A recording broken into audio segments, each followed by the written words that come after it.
금고 열쇠는 나 하나뿐이오. 그런데 금이 사라졌다면 도대체 누가 훔쳐간 것이란 말이오? 이른 아침 관아 마당에 원님의 외침이 쩌렁쩌렁 울려 퍼졌습니다. 철문에는 흠집 하나 없었고 안쪽 빗장은 멀쩡히 걸려 있었지요. 금고를 열 수 있는 열쇠는 오직 원님 한 사람만 가지고 있었습니다. 그런데 이 사건에는 도난보다 훨씬 위험한 비밀이 감춰져 있었습니다. 구독과 좋아요로 응원해주시고 지금 듣고 계신 곳 댓글에 남겨주시면 행복 가득 담아 보내드리겠습니다. 자, 그럼 시작합니다. 옛날 옛적 어느 고을에 사람들이 저마다 고개를 숙이고 지나가는 관아가 하나 있었습니다. 담장이 높고 대문이 육중했으며 그 안에서 풍기는 기운은 언제나 차갑고 무거웠지요. 고을 백성들은 저 담장 안에 무엇이 있는지 잘 알고 있었습니다. 고을 원님의 위엄과 그 위엄 아래 짓눌린 수많은 사연들이 있다는 것을요. 그 관아의 한쪽 귀퉁이 가장 어두컴컴한 자리에 금고 창고가 있었습니다. 두꺼운 참나무로 짠 문짝에 무쇠 자물쇠가 걸려 있었고 안쪽에는 굵은 쇠빗장이 따로 있었지요. 자물쇠 열쇠는 오직 원님 한 사람만이 가지고 있었습니다.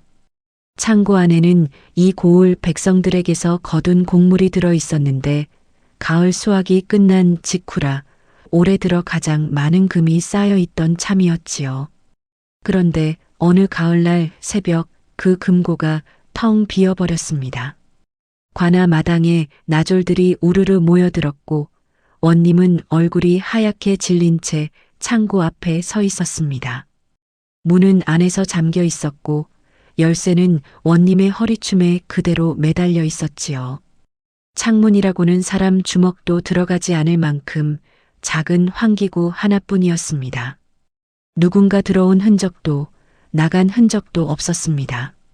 어찌된 일이냐? 이것이 대체 어찌된 일이란 말이냐?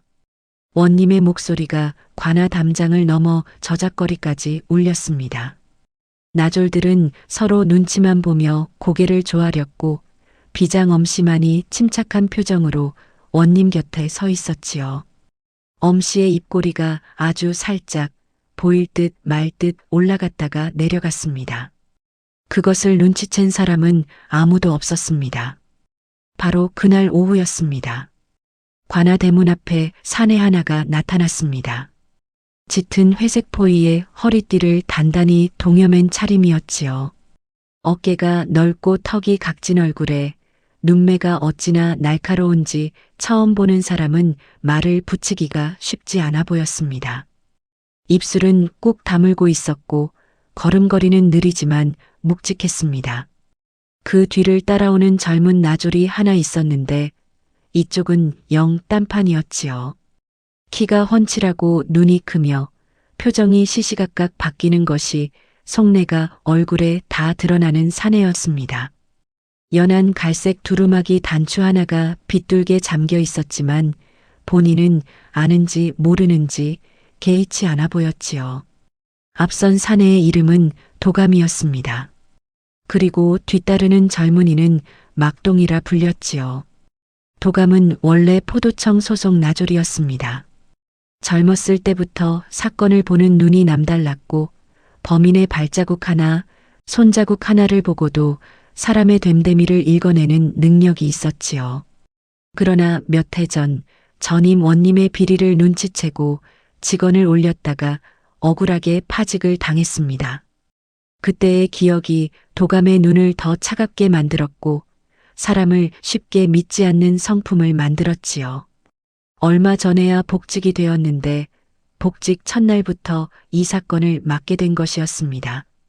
막동은 도감이 복직한 날 처음 만난 하금 나졸이었습니다. 첫날부터 실수를 저질러 도감에게 호되게 혼이 났지만 그 뒤로 도감 곁을 떠나지 않았지요. 발이 빠르고 귀가 밝으며 사람들과 스스럼 없이 어울리는 재주가 있었습니다. 도감이 놓치는 사람 냄새를 막동은 귀신같이 맡아냈지요. 두 사람이 관아 대문을 들어서자 나졸들이 수군거렸습니다. 저 사람이 포도청에서 온 수사관이래. 파직당한 사람 아니야? 왜 다시 온 거지? 글쎄, 원님이 직접 요청했다는 소문이던데. 도감은 그 수군거림을 들었는지 모른지 한 번도 고개를 돌리지 않았습니다. 막동만이 소근거리는 나졸들을 한번 흘끗 쳐다보고는 얼른 도감의 뒤를 따랐지요. 원님이 도감을 기다리고 있었습니다. 동원 마루에 앉아있는 원님의 얼굴은 아직도 굳어 있었습니다.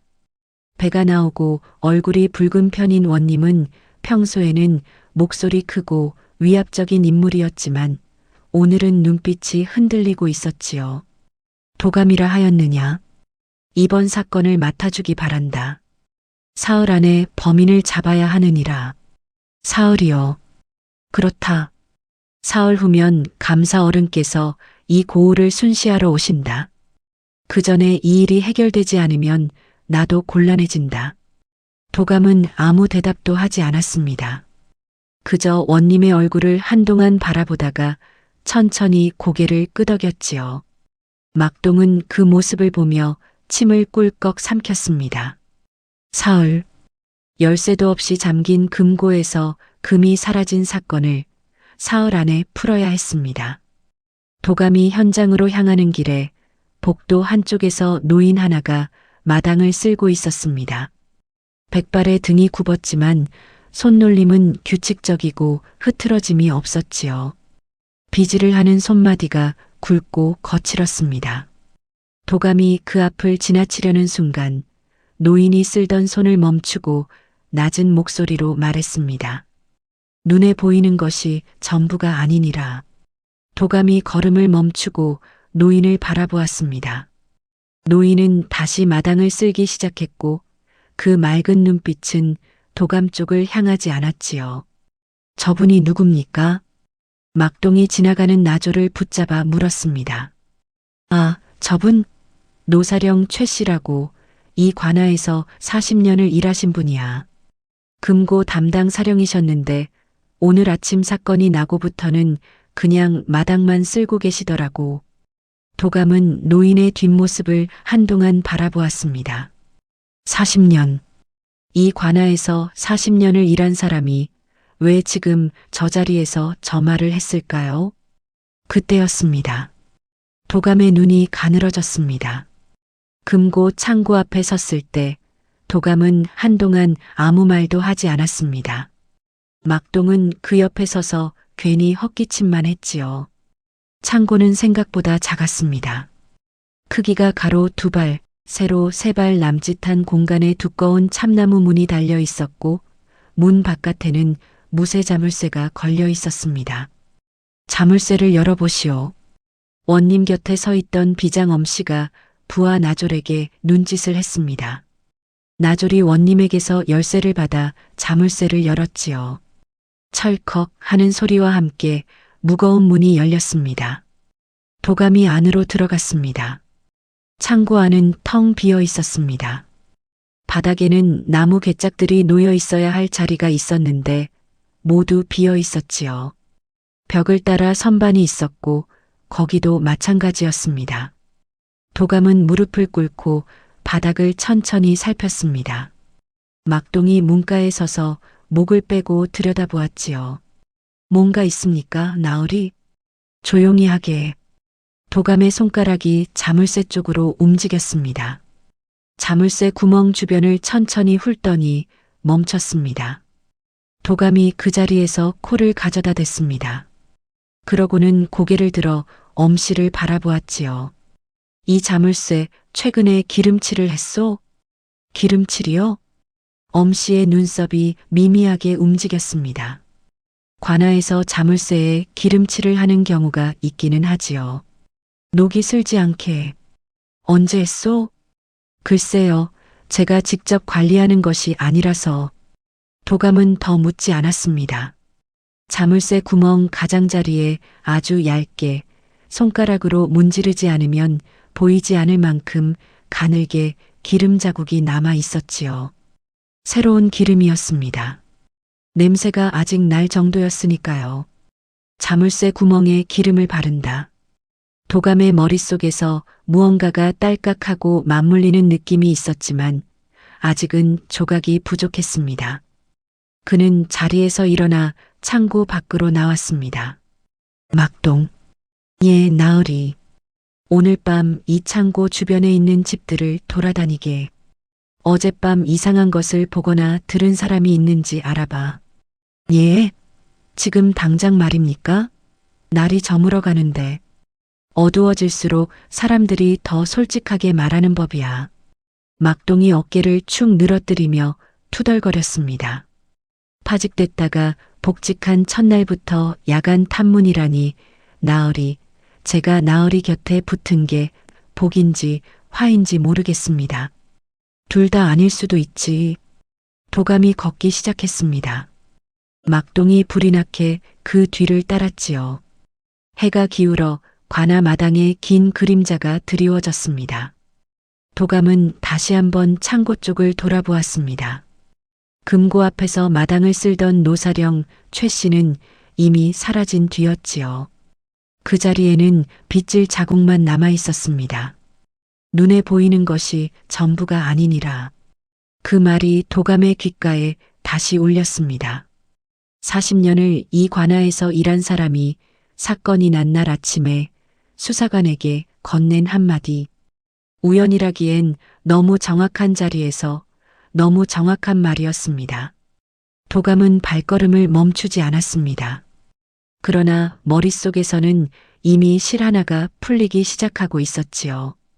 이 사건이 단순한 도난이 아닐 수 있다는 것을 도감은 첫날부터 느끼고 있었습니다.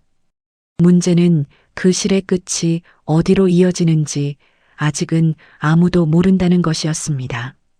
다음 날 아침 도감은 일찍 관아로 나왔습니다. 막동은 이미 와 있었지요.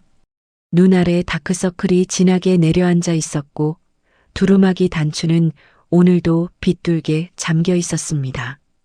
탐문 결과는? 예.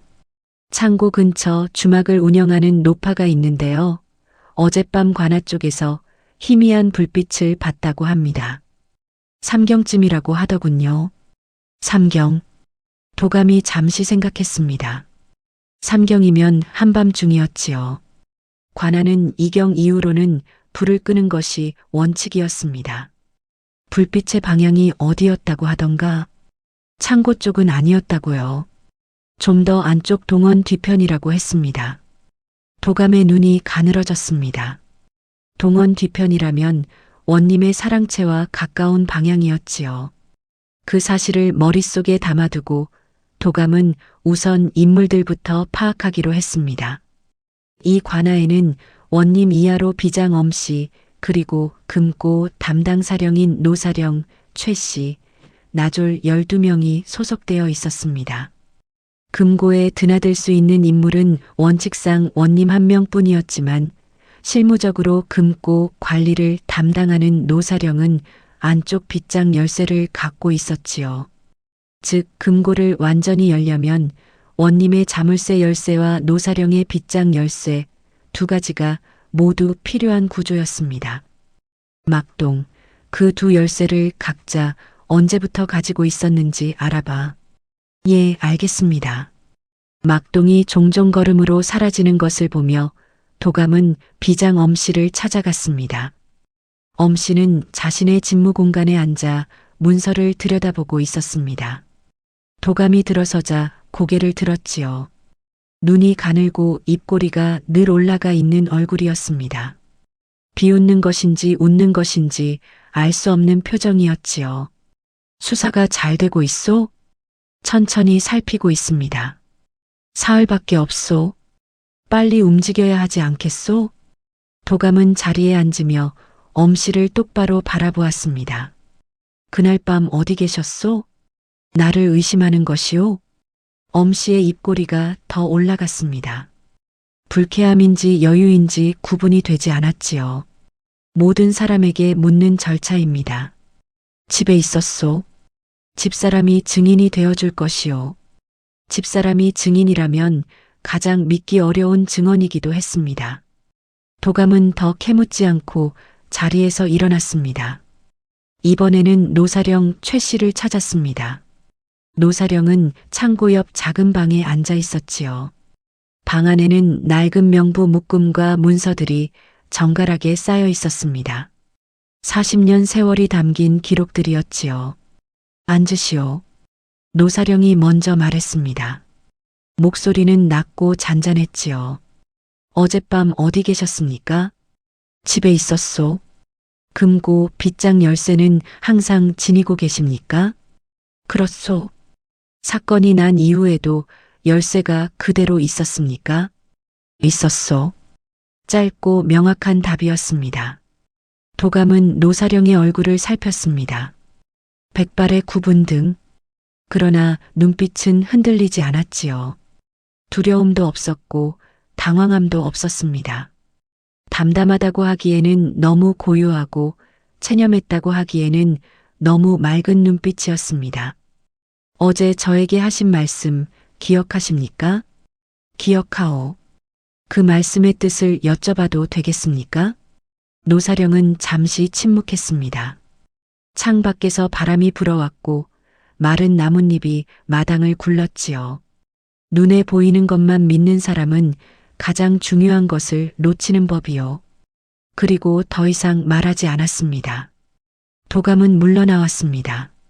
막동이 헐레벌떡 뛰어왔습니다. 나으리 알아왔습니다. 원님의 자물쇠 열쇠는 원님이 부임할 때부터 갖고 있었고요. 노사령 어른의 빗장 열쇠는 무려 20년 전부터 갖고 계셨다고 합니다. 열쇠 복사 여부는? 그건 아직 모릅니다. 그런데 나으리, 이게 중요한 건가요? 어차피 원님이 열쇠를 갖고 있으니 원님 본인이 범인 아닐까요? 도감이 막동을 바라보았습니다. 원님이 스스로 자기 금고를 털었다고? 아, 그건 좀 이상하긴 하죠. 원님은 자기가 피해자라고 신고한 사람이야. 자기 돈을 자기가 빼갈 이유가 있겠나? 그러게요. 그럼 도대체 누가? 막동이 고개를 갸웃거렸습니다. 도감은 다시 창고 쪽을 바라보았지요. 열쇠가 2개 필요한 금고. 원님은 피해자. 노사령은 눈빛이 너무 고요하다. 자물쇠에는 새 기름 자국, 조각들이 있었습니다. 그러나 아직 그림이 완성되지 않았지요. 도감은 저작거리 쪽을 향해 걸음을 옮겼습니다. 어디 가십니까? 대장간. 대장간이요? 왜요? 도감은 대답하지 않았습니다. 막동이 종종 걸음으로 따라가며 중얼거렸지요. 말씀을 좀 해주시면 좋을 텐데. 저도 같이 수사하는 사람인데 말이죠. 아무것도 모르고 따라다니기만 하면 제가 뭔 소용입니까? 도감이 걷다가 멈췄습니다. 막동이 하마터면 그 넓은 등에 코를 박을 뻔했지요. 자물쇠에 기름을 바르는 이유가 뭐라고 생각하나? 녹방지 아닙니까? 그리고 또 막동이 잠시 생각했습니다. 소리가 안 나게요? 열쇠를 넣고 돌릴 때 삐걱거리지 않게? 도감이 다시 걷기 시작했습니다. 그리고 열쇠를 본뜰 때 막동의 눈이 동그래졌습니다. 열쇠를 본뜬다고요? 설마 복사 열쇠를 만들었다는 겁니까? 가보면 알겠지. 저작거리 끝 골목에 대장간이 있었습니다. 쇳소리가 멀리서부터 들려왔고 화덕 연기가 하늘로 피어오르고 있었지요. 도감이 대장간 앞에 서자 장인이 고개를 들었습니다. 땀에 절은 얼굴에 경계심이 가득했습니다.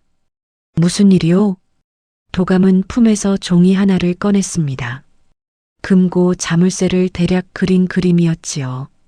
요 며칠 사이에 이 모양의 자물쇠 열쇠를 만들어 달라는 사람이 있었소? 장인의 눈이 살짝 흔들렸습니다. 그 순간을 도감은 놓치지 않았지요. 모르오. 그런 사람 없었소. 그러나 목소리에 힘이 없었습니다. 시선이 도감의 눈을 피했지요. 막동이 옆에서 눈치를 보다 슬그머니 대장간 안쪽으로 발을 들이밀었습니다. 작업대 위에 여러 연장과 쇠붙이들이 놓여 있었는데 그 한쪽에 천 조각이 덮여 있는 것이 보였지요. 저건 뭡니까? 막동이 손을 뻗으려 했습니다. 장인이 황급히 막아섰지요. 그건 다른 손님 물건이요. 건드리면 안 돼요. 도감이 조용히 물었습니다. 그 손님이 언제 왔소? 사흘 전이요. 이름은? 모르오. 그냥 돈을 많이 줬소. 도감은 장인을 잠시 바라보았습니다. 그 손님 관복을 입고 있었소? 장인이 굳었습니다. 아무 말도 하지 않았지만 그 침묵이 대답이었지요. 도감이 천천히 고개를 끄덕였습니다. 수고했소. 대장간을 나서며 막동이 소곤거렸습니다. 나으리, 그 천조각 아래 복사 열쇠가 있는 거 아닙니까? 왜 그냥 나왔습니까? 증거가 부족해. 직접 보면 되잖습니까? 함부로 뒤지면 나중에 쓸 수 없어. 증거로 삼으려면 절차가 있어야 해. 막동이 입술을 삐죽 내밀었습니다. 그럼 어쩌라고요? 저 안에 있는 거 다 알면서. 도감이 대장간 굴뚝 연기를 올려다보며 말했습니다. 관복 입은 사람이 사흘 전에 열쇠 복사를 맡겼어. 금고 사건은 어젯밤이야. 사흘의 시간이 있었다는 거야. 막동이 눈을 깜빡였습니다. 관복 입은 사람이면 원님? 아니면 비장 엄씨? 그게 다음에 알아볼 일이야. 두 사람이 저작거리로 나오자 길 건너편에서 비장 엄씨가 걸어오는 것이 보였습니다. 엄씨는 도감을 발견하고도 눈 하나 깜짝 않고 가볍게 고개를 끄덕였지요. 그러고는 그냥 지나쳤습니다. 막동이 엄씨의 뒷모습을 바라보며 속삭였습니다. 저 사람 좀 이상하지 않습니까? 수사받는 사람이 저렇게 여유롭다는 게 여유로운 게 아닐 수도 있어. 도감의 눈이 가늘어졌습니다. 엄씨의 소매 안쪽. 아주 잠깐이었지만 걸을 때마다 소매 끝에서 뭔가가 흔들리는 것이 보였습니다. 열쇠 모양의 무언가가. 도감은 발걸음을 멈추지 않았습니다. 그러나 가슴속에서 단서들이 하나씩 맞물려 가고 있었지요. 복사 열쇠, 관복, 엄씨의 소매, 노사령의 고요한 눈빛. 아직 전부가 보이지 않았습니다. 그러나 이제 어디를 봐야 하는지는 알 것 같았지요. 도감이 다음으로 향한 곳은 노사령 최 씨의 집이었습니다. 관아 뒷골목을 돌아 5분쯤 걷자 허름한 기와집이 나왔지요. 담장이 낮고 마당이 좁았습니다. 40년을 관아에서 일한 사람의 집이라기엔 너무 소박했습니다.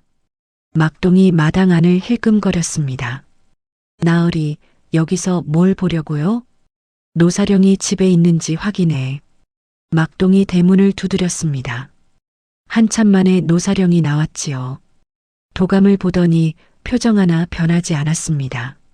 무슨 일이요? 잠깐 여쭤볼 것이 있습니다. 노사령이 잠시 도감을 바라보더니 대문을 열었습니다. 마당 안으로 들어가자 처마 아래에 낡은 명부 묶음이 쌓여 있는 것이 보였습니다. 관아에서 가져온 것인지 아니면 개인 기록인지 알 수 없었지요. 막동이 그 묶음을 힐끔 바라보았습니다. 저 명부들은 뭡니까? 내 것이요. 수십 년 동안 기록한 것들이지. 도감이 물었습니다. 곡물 관련 기록도 있습니까? 있어. 노사령의 눈빛이 변하지 않았습니다. 숨기는 것이 없는 눈빛이었지요. 도감은 더 묻지 않았습니다. 그 대신 마당에 놓인 낡은 의자를 바라보다가 돌아섰습니다. 감사합니다. 골목으로 나오자 막동이 도감의 소매를 잡아당겼습니다. 나으리, 저 명부가 중요한 거 아닙니까? 왜 그냥 나왔습니까? 막동. 예. 저 노인이 뭔가를 알고 있어. 그리고 숨기고 있지 않아. 막동이 고개를 갸웃거렸습니다. 숨기지 않는다고요? 그런데 왜 말을 안 해요? 때가 아니라서. 도감이 하늘을 한번 올려다보았습니다. 이미 해가 기울어지고 있었지요. 사흘 중 하루가 저물고 있었습니다. 이튿날 새벽 막동이 헐레벌떡 달려왔습니다. 얼굴이 상기되어 있었고 숨이 가빴지요. 나으리, 찾았습니다. 찾았어요. 도감이 눈을 떴습니다. 관아 한켠 빈 방에서 쪽잠을 자고 있던 참이었지요. 뭘 찾았나? 노사령 어른 집에 다시 가봤습니다. 어젯밤에 어른이 외출하셨거든요. 그래서 따라가 봤더니 구율 창고에 들어가셨습니다. 구율 창고. 도감이 자리에서 일어났습니다. 뭘 갖고 들어가셨나? 보따리 하나요. 꽤 무거워 보이던데요. 그리고 나올 때는 빈손이었습니다. 도감은 잠시 아무 말도 하지 않았습니다. 막동이 목소리를 낮추며 말했지요. 나으리, 제 생각엔 노사령 어른이 범인인 것 같습니다. 금고에서 꺼낸 금을 구율 창고에 숨겨둔 게 아닐까요? 도감이 포의 허리띠를 매며 물었습니다. 구율 창고 관리인은 누구야? 마을 이장이요. 가서 물어봐. 어제 창고에 뭔가 들어왔는지. 막동이 뛰어가고 도감은 혼자 남았습니다. 노사령이 금을 구율 창고에 넣었다면 목적은 숨기는 것이 아니라 나누는 것이었습니다. 금고에서 꺼낸 곡물을 백성에게 돌려주려 했다는 말이 되지요. 그런데 왜 원님의 곡물이 백성에게 가지 않고 있다는 것을 알았다는 뜻인가? 도감이 창고 쪽으로 걸어가는 순간 복도 끝에서 비장 엄씨가 나타났습니다. 엄씨의 눈이 도감을 발견하자 한순간 굳었다가 다시 느슨해졌지요. 일찍 나오셨구려. 수사 중입니다. 수사 결과가 나왔소? 도감이 멈추었습니다. 왜 그리 급하십니까? 엄씨나리. 원님께서 초조해 하시지 않소? 오늘이 벌써 이틀째요. 알고 있습니다. 엄씨가 한 걸음 다가왔습니다. 목소리가 낮아졌지요. 도감, 솔직히 말하지. 이 사건 너무 깊이 파지 않는 게 좋을 것이요. 단순 도난으로 처리하고 적당한 놈 하나 잡아서 결론 내는 것이 서로에게 편한 일이요. 도감이 엄씨를 바라보았습니다. 그 말씀은 제가 따를 수 없습니다.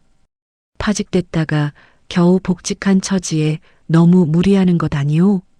말이 칼처럼 들어왔습니다. 도감의 눈빛은 흔들리지 않았지요. 수사는 제가 맡은 일입니다. 끝까지 할 것입니다. 엄씨가 잠시 도감을 바라보다가 입꼬리를 올리며 돌아섰습니다. 후회하지 않기를 바라오. 그 뒷모습이 복도 끝으로 사라졌습니다. 도감은 그 자리에 서서 생각했지요. 엄씨가 저렇게 직접적으로 압박을 넣어온다는 것은 수사가 뭔가에 가까워지고 있다는 증거였습니다. 그리고 그것이 엄씨에게 불편한 방향으로 가고 있다는 뜻이기도 했지요. 막동이 한달음에 달려왔습니다. 숨을 고르며 말했습니다. 나으리, 구율 창고 이장이 그러는데요. 어젯밤에 금 50냥이 창고에 들어와 있었다고요. 익명으로요. 봉투에 적힌 글씨는 없었고 그냥 금 덩어리만 있었답니다. 금 50냥. 금고에서 사라진 것과 정확히 같은 액수였습니다. 도감과 막동은 서로를 바라보았습니다. 막동이 먼저 말했지요. 노사령 어른이 범인이 맞군요. 금고에서 금을 꺼내서 구율 창고에 갖다 놓은 거잖습니까? 그래. 그럼 이제 잡으면 되는 거 아닙니까? 도감이 고개를 저었습니다. 막동, 노사령이 어떻게 금고를 열었을까? 그야 빗장 열쇠는 갖고 있었으니까요. 그리고 자물쇠 열쇠는 원님한테 있고요. 빗장 열쇠만으로는 금고가 안 열려. 자물쇠도 열어야 해. 그러면 원님이 열쇠를 빌려줬나요? 원님이 자기 금고 털리는 걸 도왔겠나? 막동이 멈추었습니다. 천천히 눈이 커졌지요. 그러면 복사 열쇠? 대장간 장인이 관복 입은 사람에게 만들어줬다고 했지. 그 관복이 엄씨 것이라면? 엄씨가 복사 열쇠를 만들어서 노사령에게 줬다고요? 왜요? 도감이 잠시 침묵했습니다. 이 지점이 가장 이상한 부분이었지요. 엄씨가 노사령에게 복사 열쇠를 건넨 이유가 무엇인가? 만약 엄씨가 노사령을 이용해 금을 빼돌리려 했다면 구율 창고에 가져다 놓은 것은 설명이 되지 않습니다. 반대로 노사령이 스스로 의로운 마음으로 금을 옮겼다면 그 열쇠는 어디서 났는가? 엄씨가 노사령을 함정에 빠뜨리려 했을 수 있어. 막동이 눈을 깜빡거렸습니다. 함정이요? 엄씨가 복사 열쇠를 만들어서 노사령에게 흘렸다면 노사령은 그 열쇠로 금을 꺼내 구율 창고에 전달하고 결국 범인이 되는 거야. 엄씨는 뒤에서 깨끗하게 빠지고 막동이 손으로 이마를 짚었습니다. 그러면 진짜 아기는 노사령이 아니라 엄씨라는 겁니까? 아니, 그 뒤에 원님이 있는 건가요? 도감이 말했습니다. 아직 몰라. 하지만 이제 방향은 잡혔어. 두 사람이 관아 뒷문 쪽으로 걸음을 옮기는 순간 원님이 동원 마루에 나타났습니다. 눈이 도감을 향했지요. 도감, 오늘 안으로 결론을 내야 할 것 같소. 감사 어른이 하루 앞당겨 내일 오신다는 정갈이 왔소. 도감이 원님을 바라보았습니다. 하루가 줄었습니다. 그러나 도감의 표정은 변하지 않았습니다. 알겠습니다. 대신 마음속에서 결심 하나가 단단하게 굳었습니다. 이 사건 단순히 범인 한 명을 잡는 것으로 끝낼 수 없다는 것을.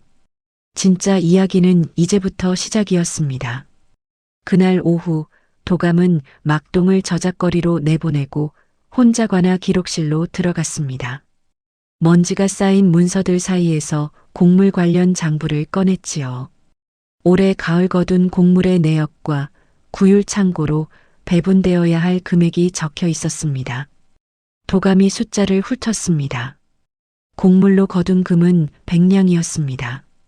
그러나 구율 창고에 기록된 수령액은 30냥뿐이었지요. 70냥이 어딘가로 사라져 있었습니다. 도감이 장부를 더 뒤지자 결제 서명이 나왔습니다. 비장 엄씨의 서명이었지요. 그런데 노사령이 어젯밤 갖다 놓은 것은 50냥이었습니다. 도감이 계산을 했습니다.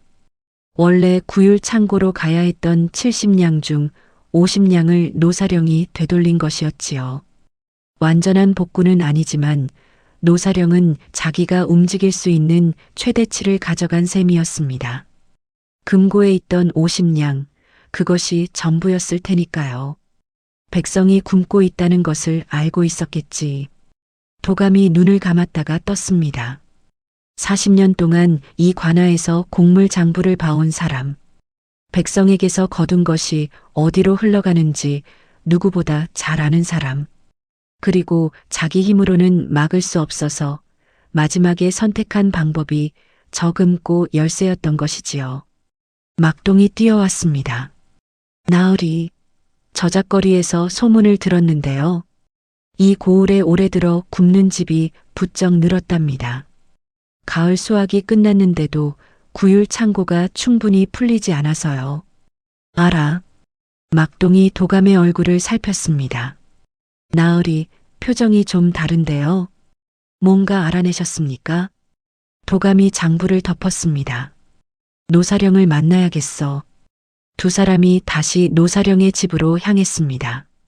골목 어귀에 다가서자 노사령이 마당에 앉아 있는 것이 보였지요. 처마 아래에서 낡은 명부를 무릎 위에 올려놓고 가만히 내려다보고 있었습니다.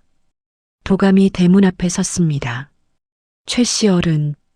노사령이 고개를 들었습니다. 도감의 눈을 마주치자 천천히 자리에서 일어났지요.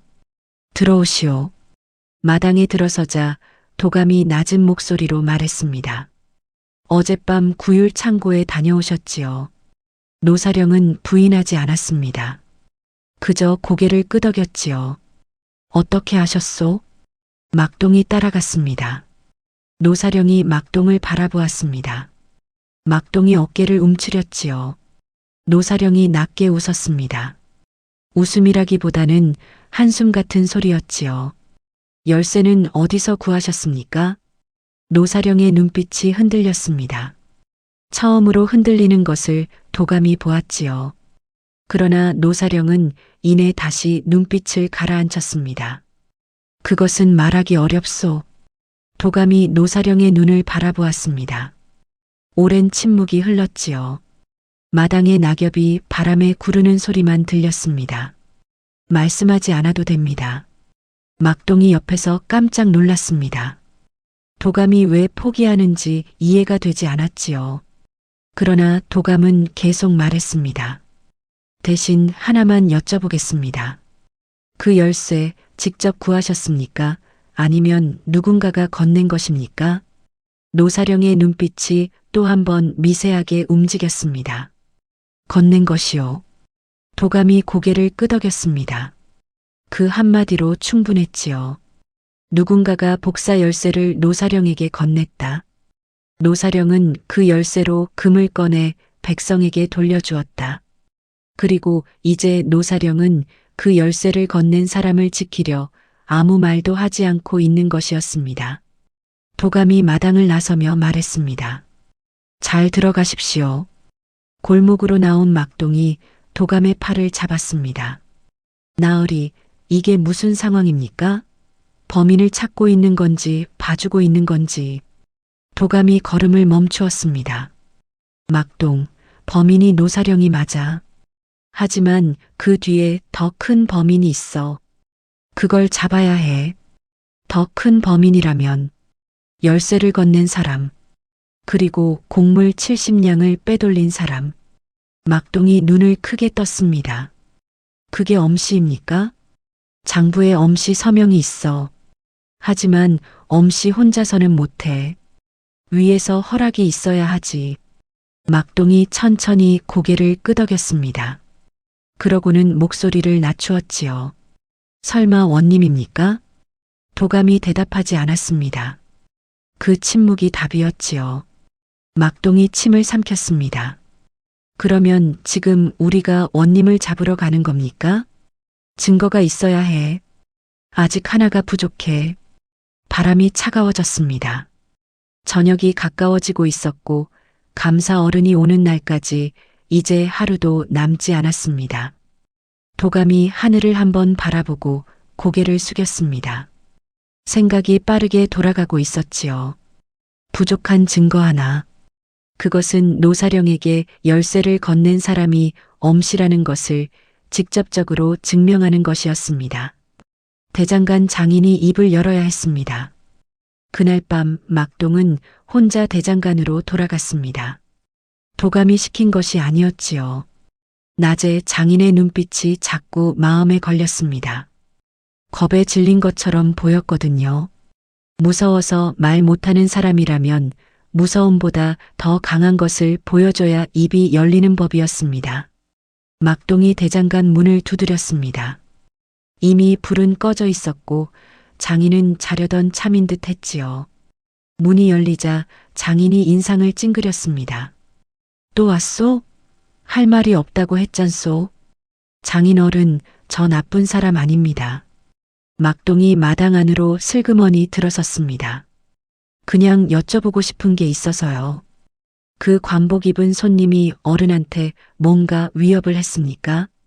장인의 손이 멈추었습니다. 협박은 아니었소.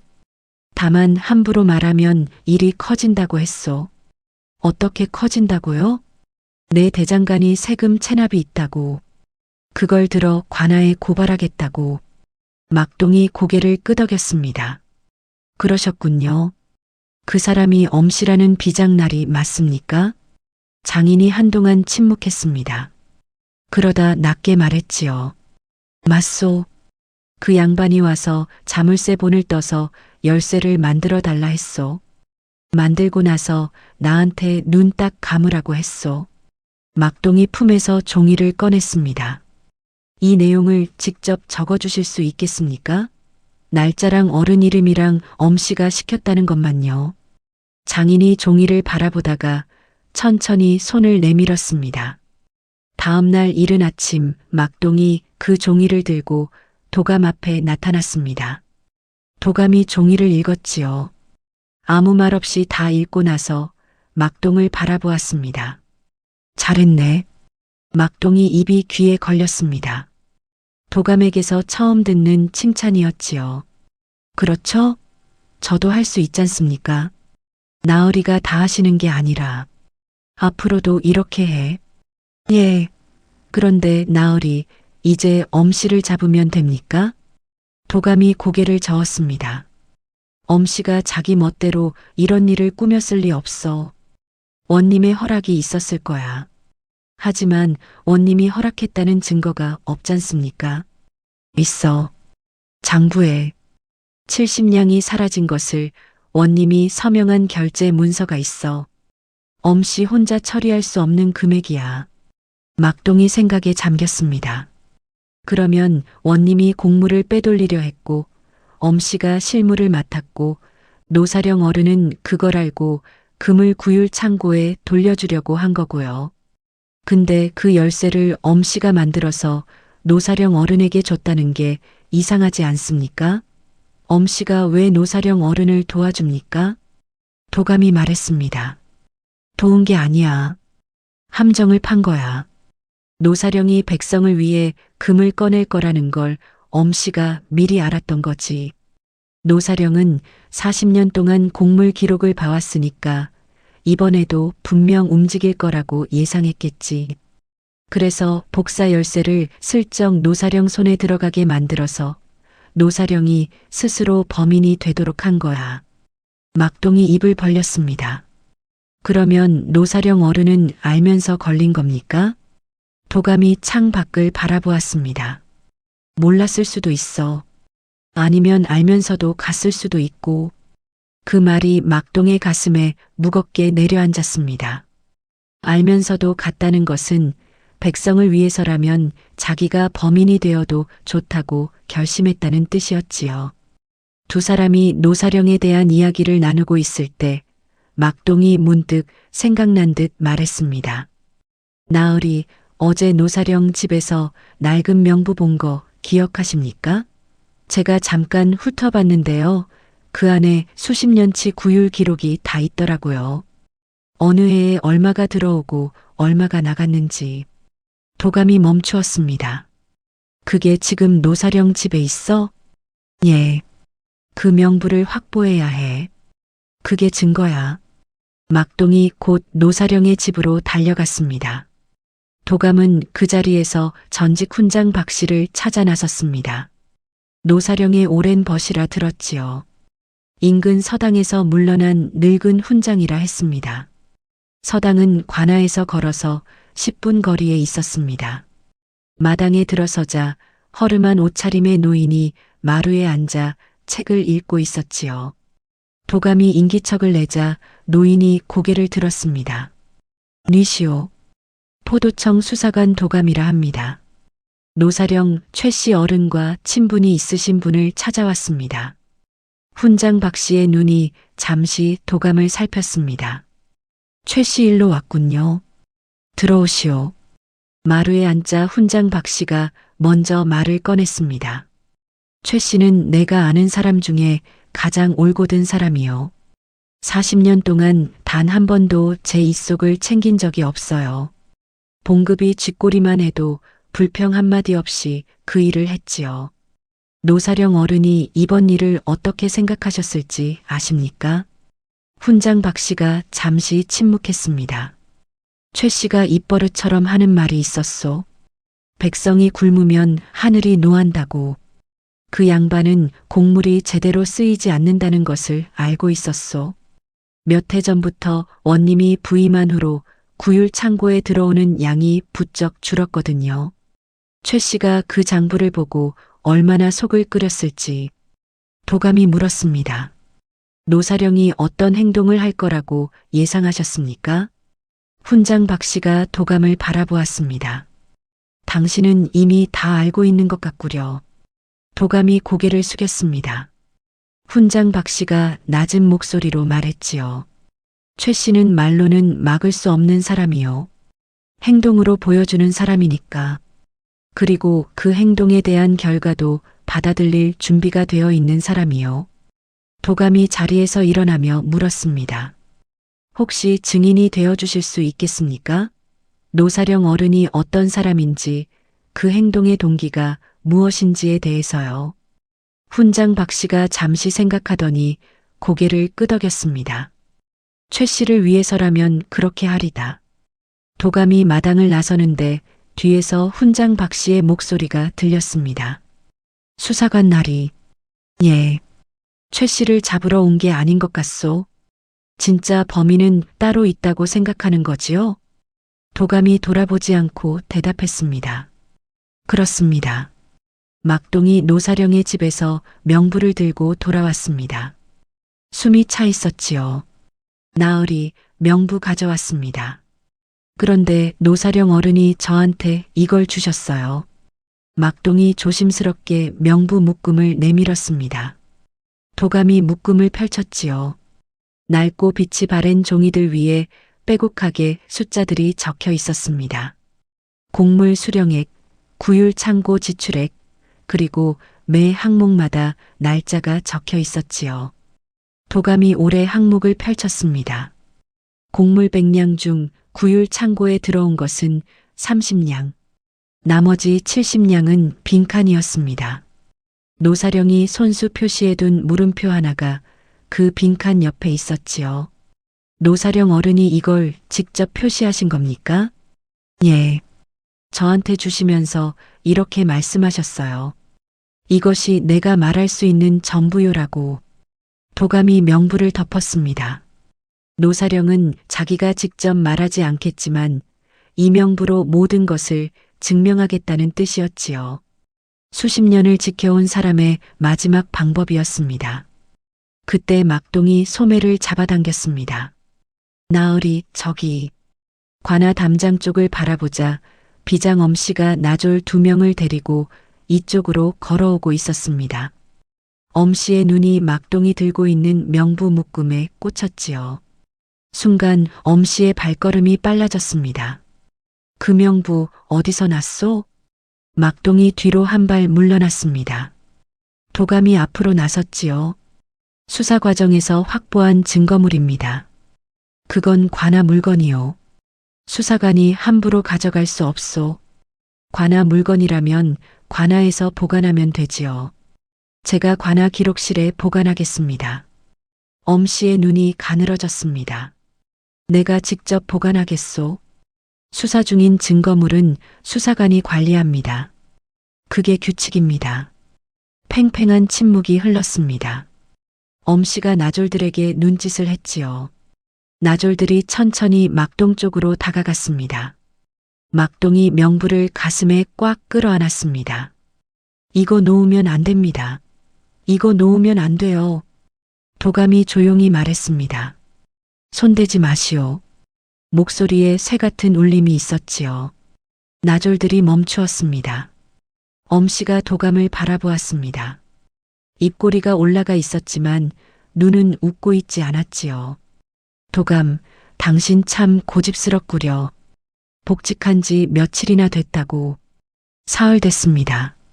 사흘 만에 이 고을 원님을 적으로 돌리려는 거요? 제가 돌리는 게 아니라 사실을 따라가다 보면 결론이 나겠지요. 엄씨가 차갑게 웃었습니다. 잘 생각해 보시오. 이 고을에서 당신 편이 누가 있소? 원님이 미우면 나졸들도 당신 말을 안 들을 테고 증거가 있다 해도 결재권이 없으면 아무 소용없소. 그리고 엄씨는 돌아섰습니다. 나졸들도 따라갔지요. 막동이 명부를 가슴에 끌어안은 채 도감을 바라보았습니다. 나으리, 저 사람들 우리한테 진짜 해를 끼치려는 것 아닙니까? 그럴 수 있어. 무섭지 않습니까? 무섭지. 막동이 잠시 멍하니 서 있다가 물었습니다. 그러면 왜 계속하십니까? 도감이 걸음을 옮기며 말했습니다. 그만두면 노사령이 혼자 범인이 돼. 그건 맞지 않아. 막동이 그 뒷모습을 바라보다가 명부를 더 꽉 끌어안았습니다. 그러고는 뒤를 따랐지요. 이 사람 곁에 있는 것이 자기 일이라는 것을 막동은 그 순간 처음으로 똑똑히 알았습니다. 그날 오후 도감은 다시 대장간으로 갔습니다. 이번엔 막동 없이 혼자였지요. 장인은 도감을 보자 한숨을 내쉬었습니다. 또 오셨소? 어젯밤 막동에게 증언서를 써주셨지요. 감사합니다. 별 수 있었겠소? 그 아이 눈빛이 하도 간곡해서 장인이 쓴웃음을 지었습니다. 나리, 솔직히 말하겠소. 나는 그 관복 입은 양반이 두렵소. 세금 체납건은 사실이거든요. 내 대장간이 작년에 좀 어려웠소. 그 약점을 저 양반이 알고 있으니 장인 어른의 증언서는 제가 잘 보관하겠습니다. 그리고 세금 체납건은 이번 수사 결과가 나오면 함께 해결될 것입니다. 장인이 도감을 바라보았습니다. 믿어도 되겠소? 저는 거짓말을 잘 못합니다. 장인이 잠시 웃었습니다. 그러더니 작업대 아래 서랍을 열어 무언가를 꺼냈지요. 열쇠 하나였습니다. 금고 자물쇠와 같은 모양이었지요. 사실 이게 남아 있었소. 엄씨 나리가 가져간 게 하나이고 만들 때 여분으로 하나를 더 만들었는데 깜빡하고 안 가져갔소. 도감이 열쇠를 받아들었습니다. 손 안에 묵직한 무게가 느껴졌지요. 복사 열쇠 실물이었습니다. 이것도 증거로 써도 되겠소? 써야지요. 그래야 내가 마음이 편하겠소. 도감이 열쇠를 품에 넣었습니다. 이제 증거가 세 가지였습니다. 명부의 70냥 공백, 장인의 증언서, 그리고 복사 열쇠 실물. 엄씨를 잡기에는 충분했지요. 문제는 엄씨 위에 원님이 있다는 것을 증명하는 일이었습니다. 막동이 헐레벌떡 달려왔습니다. 나으리, 큰일 났습니다. 뭔 일이야? 노사령 어른이 자수하겠다고 하십니다. 지금 동원으로 가시는 중이에요. 도감이 즉시 몸을 돌렸습니다. 동원에 도착했을 때 노사령은 이미 마루 앞에 무릎을 꿇고 있었습니다. 원님이 위에 앉아 있었고 비장 엄씨가 그 옆에서 표정 없이 서 있었지요. 소인이 금고에서 금 50냥을 꺼냈습니다. 죄를 받겠습니다. 노사령의 목소리는 흔들리지 않았습니다. 담담하고 고요했지요. 원님이 흡족한 듯 고개를 끄덕였습니다. 이제야 자수를 하는구나. 이유가 무엇이냐? 백성이 굶고 있었습니다. 구율 창고에 금이 제대로 들어오지 않았기 때문이옵니다. 원님의 얼굴이 굳었습니다. 그것은 내가 알 바가 아니다. 감히 금고에서 곡물을 꺼내다니. 이 죄는 엄히 다스려야 할 것이야. 도감이 동원 마당으로 들어섰습니다. 잠깐. 모든 눈이 도감에게 향했습니다. 원님의 얼굴이 불쾌하게 굳었지요. 수사관, 지금 뭐시오? 수사가 완료되지 않았습니다. 자수를 받기 전에 전후 경위를 확인해야 합니다. 엄씨가 나섰습니다. 범인이 자수를 했소. 수사가 끝난 것 아니오? 노사령이 어떻게 금고를 열었는지 아직 밝혀지지 않았습니다. 빗장 열쇠는 노사령이 갖고 있었지만 자물쇠 열쇠는 원님만 갖고 있었지요. 두 개가 다 있어야 금고가 열립니다. 그 자물쇠 열쇠를 어떻게 구했는지를 밝혀야 수사가 완결됩니다. 노사령이 고개를 들어 도감을 바라보았습니다. 그 눈빛에 복잡한 감정이 스쳤지요. 제발 그만하라는 것인지 아니면 고맙다는 것인지 알 수 없었습니다. 원님이 목소리를 높였습니다. 수사관, 지나치게 깊이 파는 것 아니오? 범인이 자수를 했으면 그걸로 된 것이오. 원님, 저는 수사를 맡은 사람입니다. 끝까지 해야 합니다. 원님의 얼굴이 붉어졌습니다. 도감, 이 사람이 감히. 엄씨가 원님 귀에 무언가를 속삭였습니다. 원님이 잠시 눈을 가늘게 뜨더니 말했지요. 오늘은 이만하고 내일 계속하도록 하지. 자수인은 우선 방에 머물게 하라. 노사령이 나졸들에게 이끌려 물러갔습니다. 도감은 동원을 나오며 생각했지요. 원님이 오늘 결론을 내지 않으려 한다는 것은 무언가를 준비하고 있다는 뜻이었습니다. 막동이 도감 곁에 붙었습니다. 나으리, 노사령 어른이 자수를 해버리면 수사가 거기서 끝나는 거 아닙니까? 끝나지 않아. 왜요? 원님이 수사 종결을 선언하면 어쩝니까? 그래서 내일 감사 어른이 오시기 전에 끝내야 해. 막동이 눈을 크게 떴습니다. 오늘 밤 안에요? 그래.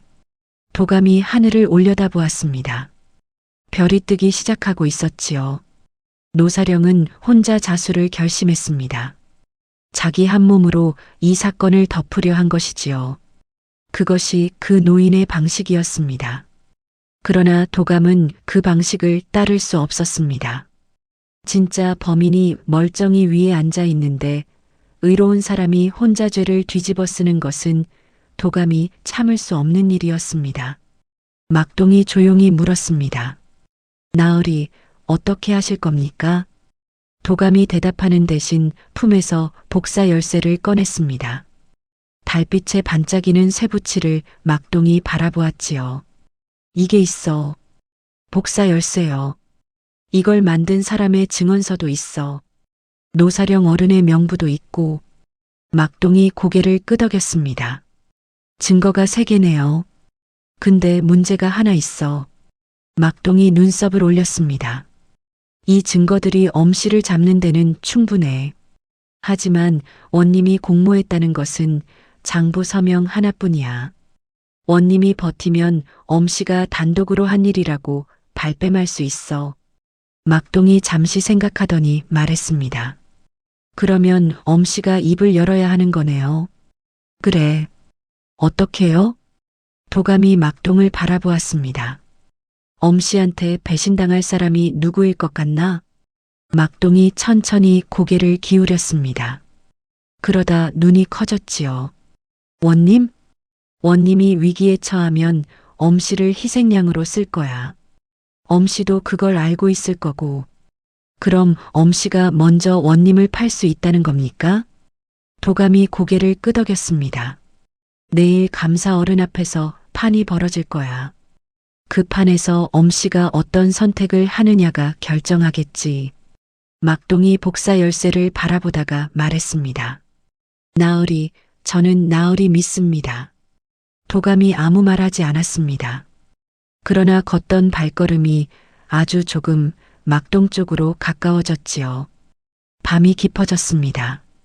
도감은 관아 기록실에 홀로 앉아 촛불을 켜놓고 곡물 장부를 다시 펼쳤지요. 오래만이 아니었습니다. 지난 3년치 장부를 꺼내 하나씩 대조했습니다. 원님이 이 고을에 부임한 것이 3년 전이었습니다.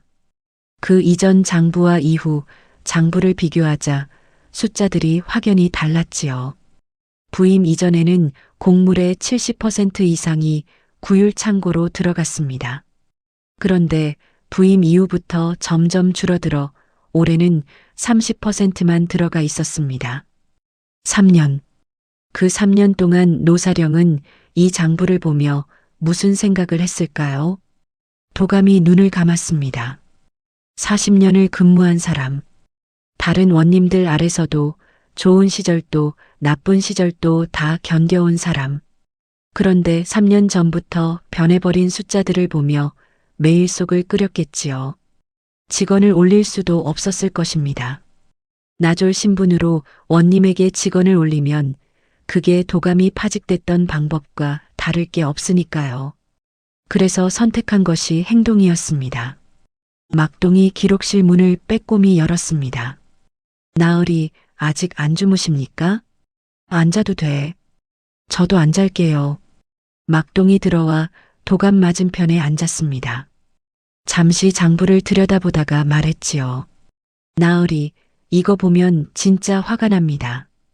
백성한테서 거둔 돈이 어디로 간 겁니까? 원님 곳간이겠지. 3년 동안이나요? 이 고을 백성들이 굶고 있는 게 다 이것 때문이었군요. 막동이 주먹을 쥐었습니다. 노사령 어른이 그냥 참을 수가 없으셨겠다. 40년 동안 저 숫자들을 지켜온 분이. 도감이 장부를 덮었습니다. 막동. 예. 내일 감사 어른 앞에서 내가 발언할 기회를 얻어야 해. 그게 어려울 수 있어. 왜요? 원님이 나를 막으려 할 테니까. 어쩌면 감사 어른이 오기 전에 나를 관아에서 내보내려 할 수도 있어. 막동이 굳었습니다. 설마 그러겠습니까? 오늘 엄씨가 한 말 들었잖아. 이 고을에서 내 편이 아무도 없다고. 그 말은 틀리지 않아. 원님이 마음먹으면 나를 내쫓을 수 있어. 막동이 한동안 생각하더니 말했습니다. 그러면 제가 먼저 감사 어른 행렬을 마중 나가겠습니다. 어른이 고을에 들어오시기 전에 제가 먼저 만나서 상황을 알리면 원님도 함부로 못하지 않겠습니까? 도감이 막동을 바라보았습니다. 허당이고 겁쟁이인 줄만 알았는데 막동은 생각보다 영리했지요. 새벽에 움직여야 해. 알겠습니다. 저 밤새워도 됩니다. 두 사람은 촛불 앞에서 밤을 보냈습니다. 도감은 발언할 내용을 정리했고 막동은 감사 행렬이 들어오는 길을 기억해냈지요. 창 밖에서 바람소리가 들렸습니다. 가을이 깊어지고 있었습니다. 새벽 이경, 갑자기 문 밖에서 발소리가 들렸습니다. 도감이 고개를 들었지요. 나졸 2명이 기록실 문을 열었습니다. 도감날이 원님께서 부르십니다. 도감이 자리에서 일어났습니다. 막동이 불안한 눈빛으로 따라 일어서려 했지요. 막동. 예. 지금 바로 나가.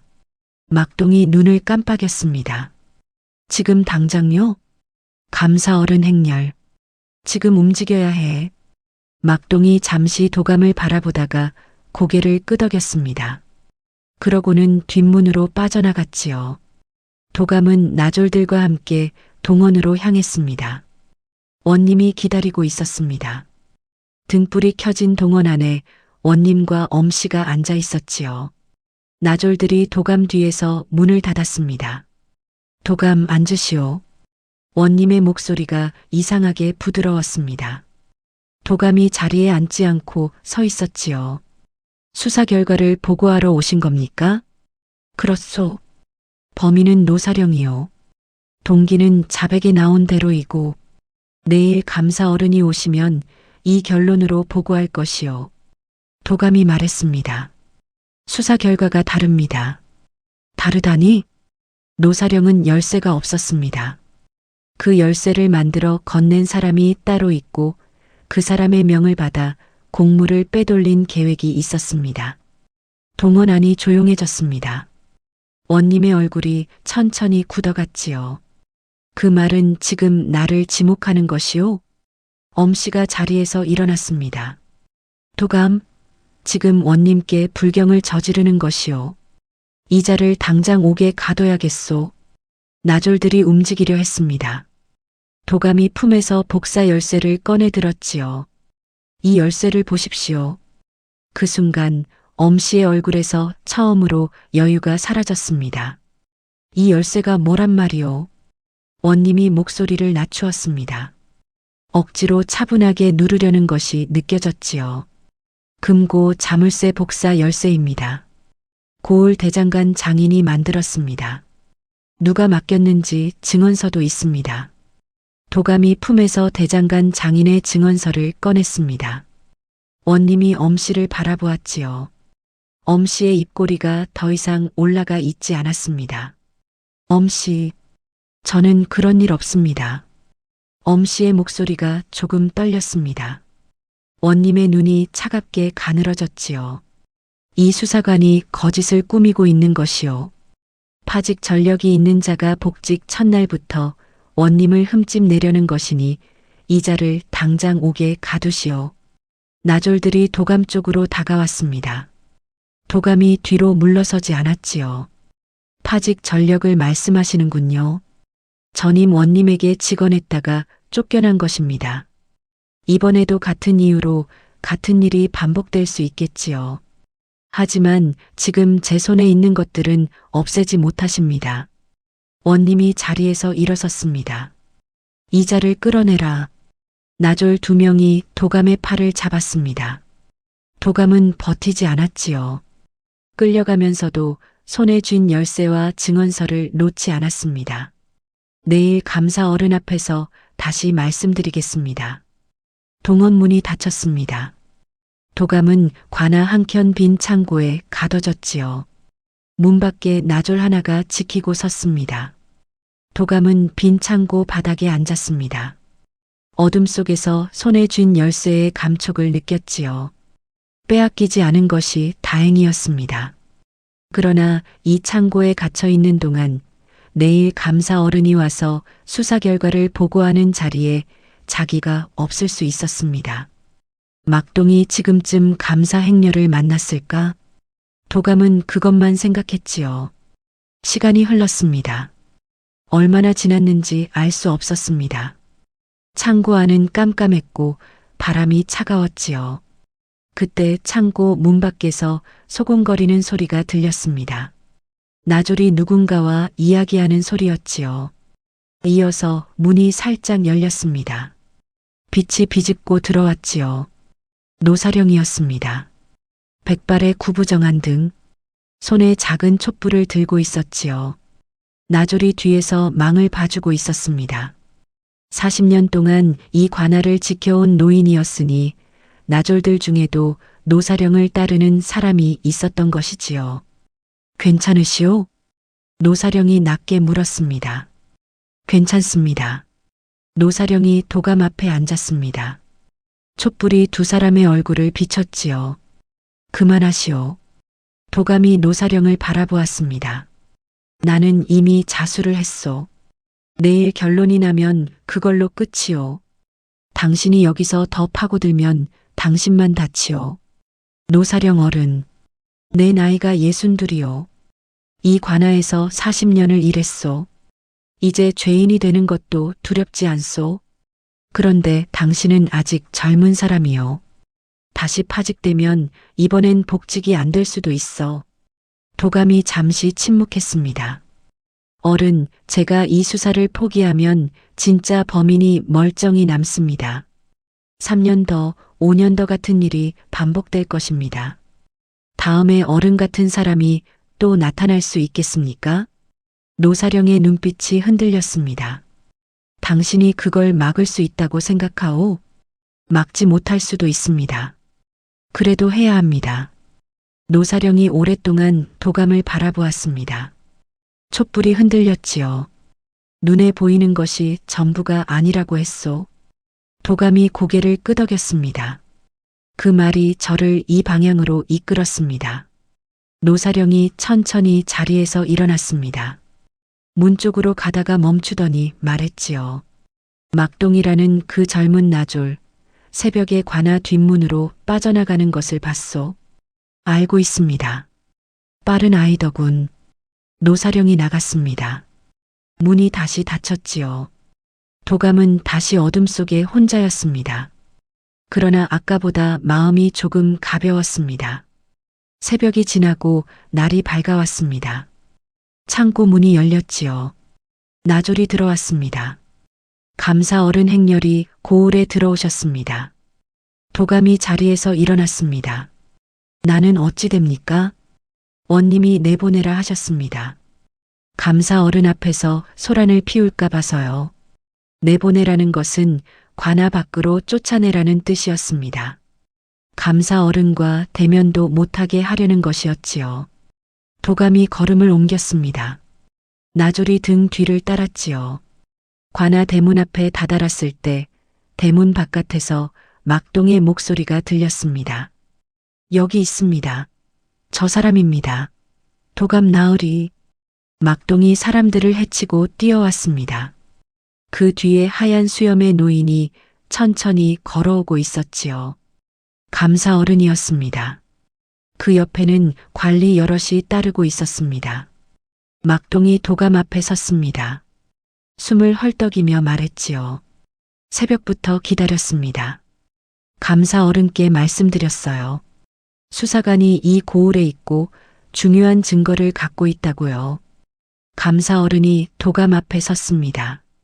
그대가 수사관 도감이요? 그렇습니다. 이 고을 사건에 대해 할 말이 있다고 들었소. 도감이 허리를 굽혔습니다. 있습니다. 감사 어른의 눈이 도감을 천천히 살폈지요. 그러다 고개를 끄덕였습니다. 말해보시오. 관아 대문 앞에 서 있던 원님의 얼굴이 굳었습니다. 엄씨는 그 뒤에서 무표정하게 서 있었지요. 그러나 엄씨의 손이 소매 안에서 떨고 있다는 것을 막동이 발견했습니다. 이제 판이 벌어질 참이었습니다. 감사 어른이 동원 마루에 자리를 잡았습니다. 원님이 옆에 앉았지요. 도감은 마당에 섰고 막동이 그 뒤에 섰습니다. 노사령도 불려 나왔고 비장 엄씨도 자리를 잡았습니다. 관아 나졸들이 담장 옆에 줄지어 섰지요. 도감이 말하기 시작했습니다. 이번 금고 사건은 단순 도난이 아닙니다. 노사령 최 씨가 금 50냥을 꺼낸 것은 사실이나 그 배경에는 3년에 걸친 곡물 횡령이 있습니다. 원님의 얼굴이 굳었습니다. 곡물 장부를 보면 이 원님 부임 이전에는 곡물의 70% 이상이 구율 창고로 들어갔습니다. 그러나 부임 이후 3년간 그 비율이 해마다 줄어 올해는 30%에 그쳤습니다. 사라진 70냥의 결제 서명은 비장 엄씨의 것입니다. 감사 어른의 눈이 엄씨에게 향했습니다. 그 결제는 원님의 명에 따른 것이요? 엄씨가 입술을 꽉 다물었습니다. 원님이 나섰습니다. 이자는 파직 전력이 있는 수사관이요. 복직 첫날부터 원님인 나를 모함하는 것은 개인적 원한 때문이라고밖에 볼 수 없소. 도감이 품에서 복사 열쇠와 증언서를 꺼냈습니다. 이것은 금고 자물쇠 복사 열쇠입니다. 사건 사흘 전 이 고을 대장간에서 만들어진 것으로 관복을 입은 인물이 제작을 의뢰했습니다. 대장간 장인의 증언서가 있습니다. 감사 어른이 증언서를 받아 읽었습니다. 표정이 점점 굳어졌지요. 증언서에 비장 엄씨의 이름이 적혀 있소. 원님이 소리를 높였습니다. 엄씨가 독단적으로 한 짓이오. 나는 모르는 일이오. 그 순간 엄씨가 자리에서 일어났습니다. 원님, 목소리가 떨렸지요. 방안이 조용해졌습니다. 제가 독단으로 한 것이라 하시면 저는 그 결제 문서를 보여드릴 수밖에 없습니다. 엄씨가 품에서 문서 하나를 꺼냈습니다. 곡물 전용 결제서였지요. 거기에는 원님의 서명이 선명하게 찍혀 있었습니다. 이 결제서에는 원님의 서명이 있습니다. 이것은 원님의 명을 받아 처리한 것이라는 증거입니다. 원님의 얼굴이 하얗게 질렸습니다. 이것은 저 혼자 죄를 뒤집어 쓰지 않겠습니다. 엄씨의 목소리가 떨리면서도 또렷했습니다. 3년을 원님의 그늘 아래서 더러운 일을 해온 사람이 마지막 순간 배신을 당하자 돌아선 것이었지요. 감사 어른이 두 사람을 번갈아 바라보았습니다. 그러다 낮은 목소리로 말했지요. 이 두 사람을 즉시 관에 가두시오. 나졸들이 움직였습니다.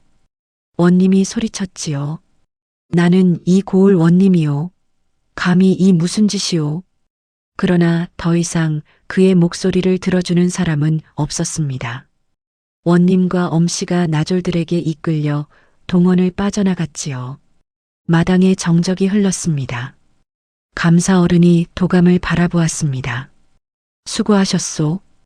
도감이 허리를 굽혔습니다. 막동이 옆에서 주먹을 꽉 쥐었지요. 기쁨을 참으려다 눈물이 나오는 것 같은 얼굴이었습니다. 그때 감사 어른이 노사령을 불렀습니다. 최 씨, 노사령이 앞으로 나왔습니다.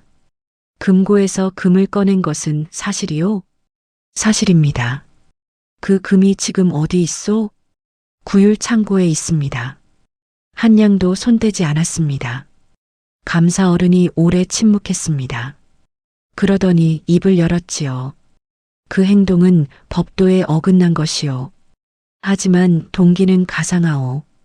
벌을 면할 수는 없겠으나 가명을 고려하리다. 노사령이 고개를 숙였습니다. 어떤 벌이든 받겠습니다.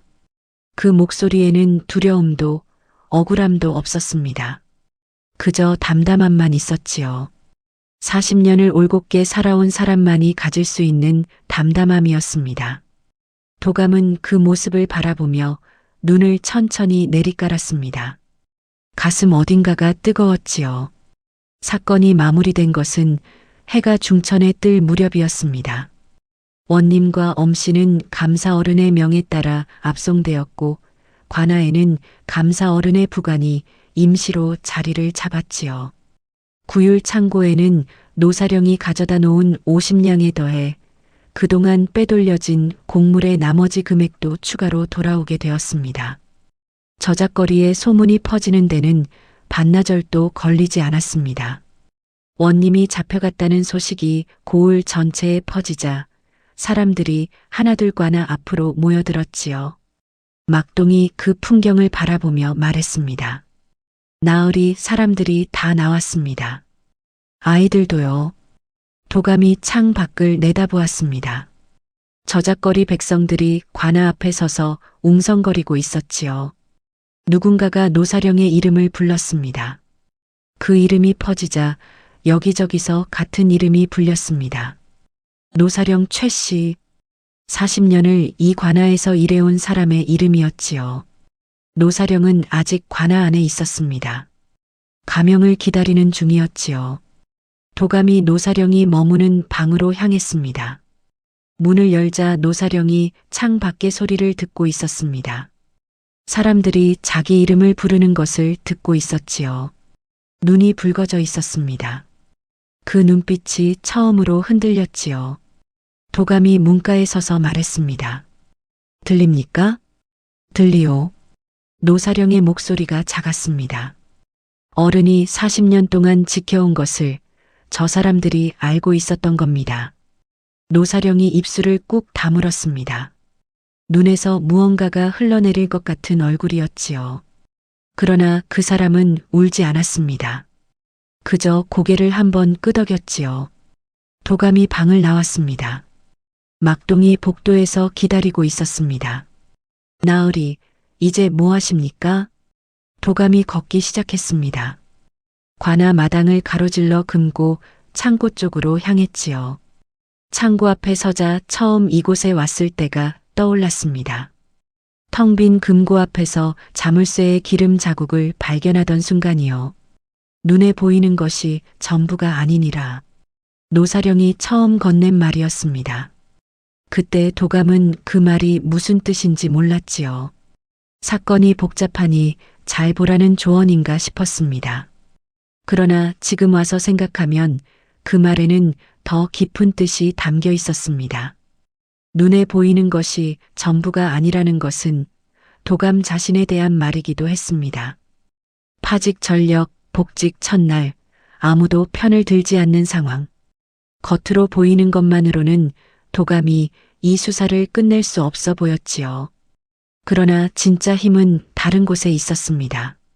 막동의 발걸음, 대장간 장인의 용기, 훈장 박씨의 증언, 그리고 노사령이 넘겨준 명부.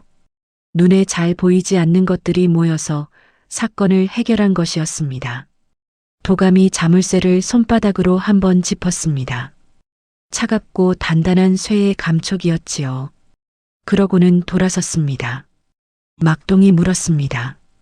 나으리, 기분이 어떻습니까? 도감이 잠시 생각했습니다. 기분을 말로 표현하는 것이 익숙하지 않은 사람이었지요. 그러나 막동이 기다리고 있었습니다. 나쁘지 않아. 막동이 활짝 웃었습니다. 저도요. 저도 나쁘지 않습니다. 아니, 솔직히 말하면 엄청 좋습니다. 막동의 웃음이 마당에 퍼졌습니다. 나졸며치 그 모습을 보며 따라 웃었지요. 감사 어른이 도감을 다시 불렀습니다. 동원 마루에서 감사 어른이 도감을 마주 앉혀놓고 말했지요. 이번 수사 잘하셨소. 파직 전력이 있다 해서 지레 겁먹고 적당히 마무리할 수도 있었을 텐데. 도감이 고개를 숙였습니다. 수사관의 일은 사실을 따라가는 것입니다. 편한 길이 아니라 감사 어른이 잠시 도감을 바라보다가 물었습니다. 이 고을에 계속 있을 생각이 있소? 명이 있다면 따르겠습니다. 임시로라도 이 고을 수사를 맡아주시오. 새 원님이 부임할 때까지 몇 달은 걸릴 것이오. 도감이 고개를 끄덕였습니다. 그날 저녁 도감과 막동은 저작거리 주막에 앉았습니다. 막동이 국밥 2그릇을 시켜놓고 숟가락을 들다가 멈추었습니다. 나으리, 왜? 이번 사건에서 제일 대단한 분은 노사령 어른이지요? 도감이 국밥을 한 숟가락 떴습니다. 그렇지. 40년을 그 자리에서 일하면서 혼자서 다 보고 다 참다가 마지막에 그런 선택을 하셨잖습니까? 저는 그 눈빛이 자꾸 생각납니다. 아무것도 무서워하지 않는 것 같은 눈빛이요. 도감이 막동을 바라보았습니다. 무서워하지 않은 게 아니야. 무서운데 해야 하는 것을 한 거지. 막동이 그 말을 입속에서 되새겼습니다. 무서운데 해야 하는 것을 한다. 두 사람이 국밥을 먹는 동안 주막 밖에서 아이들이 뛰어노는 소리가 들렸습니다. 구율 창고가 열렸다는 소식에 동네 사람들의 얼굴이 밝아진 것이 느껴졌지요. 주막 노파도 오늘따라 국밥에 고기를 더 넣어 주었습니다. 며칠이 지났습니다. 노사령은 감사 어른의 결정에 따라 관직에서 물러나되 형벌은 면하게 되었습니다. 40년 근속과 의로운 동기가 참작된 것이지요. 노사령은 조용히 짐을 꾸려 집으로 돌아갔습니다. 도감이 관아 뒷골목까지 배웅했습니다. 이제 어떻게 지내실 겁니까? 노사령이 작은 보따리를 들고 서서 말했습니다. 쉬어야지요. 40년 만에 처음으로 쉬는 것이요. 도감이 고개를 숙였습니다. 어른 덕분에 수사를 끝낼 수 있었습니다. 노사령이 도감을 바라보았습니다. 당신이 한 거요. 나는 그냥 명부를 넘겨줬을 뿐이요. 그러고는 골목으로 걸어갔습니다. 허리가 굽고 걸음이 느렸지만 어깨는 곧았지요. 도감이 그 뒷모습이 골목 끝으로 사라질 때까지 바라보았습니다. 막동이 옆에서 말했습니다. 나으리, 저 어른 보면 이런 생각이 드는데요. 사람의 가치가 뭔지. 도감이 물었습니다. 어떤 생각이야? 막동이 잠시 머뭇거리다가 말했습니다. 벼슬이 높은 것도 아니고 돈이 많은 것도 아니고 그냥 그 자리에서 해야 할 것을 하는 것이 아닐까요? 40년 동안이요. 도감이 고개를 끄덕였습니다. 그렇지요. 사람의 가치는 신분이나 재산이 아니라 그 사람이 살아온 방식에 있는 것이니까요. 노사령 최 씨는 40년 동안 그것을 말 대신 행동으로 보여주었습니다. 그 행동이 마지막에 한 고을 백성들의 밥상을 구했지요. 관아 마당으로 돌아오자 가을 햇살이 담장 위에 고요히 내려앉아 있었습니다. 금고 창고 앞을 지나가며 도감이 자물쇠를 한번 확인했습니다. 빗장이 제대로 잠겨 있었지요. 기름 자국 하나 없이 깨끗했습니다. 막동이 물었습니다. 나으리, 다음 사건도 저랑 같이 하실 겁니까? 도감이 대답하지 않고 걸었습니다. 막동이 뒤를 따르며 말했지요. 대답을 안 하시면 예스라고 알겠습니다. 도감의 입꼬리가 아주 조금 올라갔습니다. 막동은 그것을 보지 못했지요. 눈에 보이는 것이 전부가 아니니라.